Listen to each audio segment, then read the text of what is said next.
ભારતમાં કોરોનાના નવા 2 વેરિયન્ટ મળી આવ્યા છે, જેના નામ છે અનુક્રમે NB1.8.1 જ્યારે બીજા વેરિયન્ટનું નામ છે LF.7.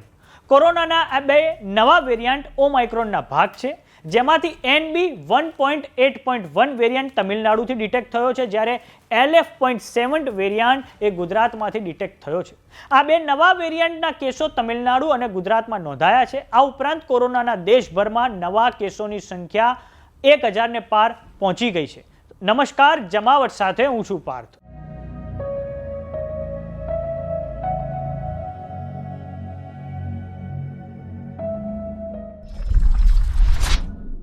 ભારતમાં ફરી એકવાર કોરોનાના કેસોમાં વધારો જોવા મળી રહ્યો છે. આજે એટલે કે 26 મેના રોજ ભારતમાં 1009 કોરોનાના એક્ટિવ કેસો નોંધાયા છે. એમાં સૌથી વધારે કેસ કેરળમાં નોંધાયા છે, જેની સંખ્યા 430 છે. આ પછી મહારાષ્ટ્રમાં કોરોનાના 209 એક્ટિવ કેસો છે. રાજધાની દિલ્હીમાં 104 કેસો, જ્યારે ગુજરાતમાં 83 કોરોનાના કેસો નોંધાયા છે. વાત કરીએ મૃત્યુના આંકની તો કેરળમાં 2 મોત નોંધાયા છે, જ્યારે મહારાષ્ટ્રમાં 4 મોત, જ્યારે કર્ણાટકમાં 1 વ્યક્તિનું મોત થયું છે. આ તમામ ડેટા કેન્દ્ર સરકારના આરોગ્ય પરિવાર કલ્યાણ વિભાગ દ્વારા આપવામાં આવ્યો છે. વાત કરીએ કોરોનાના નવા વેરિયન્ટની તો ભારત સરકારના આરોગ્ય પરિવાર કલ્યાણ ખાતા અંતર્ગત આવતી સંસ્થા INSACOG Indian consortium to study and monitor કોવિડ-19 જીનોમ દ્વારા નવા 2 વેરિયન્ટ નોંધાયા છે, જેના નામ છે NB1.8.1 અને LF.7.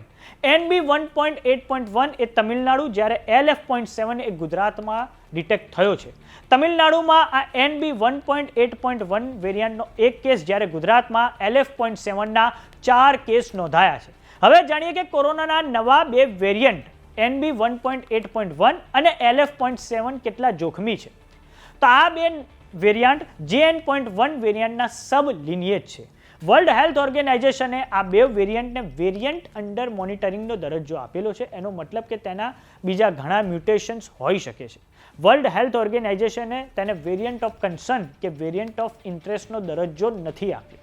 કેટલાક નિષ્ણાંતોનું માનવું છે કે આ નવા સબ વેરિયન્ટ ઘણા ટ્રાન્સમિસિબલ છે અને તમારી ઇમ્યુન સિસ્ટમને તોડવા માટે ક્ષમતા વધારે રાખે છે.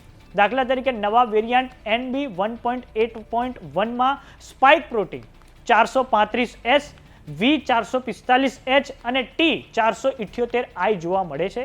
તેને વધારે ટ્રાન્સમિસિબલ બનાવી શકે છે, એટલે કે તે વધારે ઝડપથી ફેલાય છે. જો કે આ નવા વેરિયન્ટ માટે કોઈ નવી રસી ઉપલબ્ધ નથી. જો કે હાલના બૂસ્ટર ડોઝ હજુ પણ આ નવા વેરિયન્ટની સામે પ્રોટેક્શન આપી શકે છે. આ સાથે જ નવા વેરિયન્ટથી ગભરાવાની જરૂર નથી.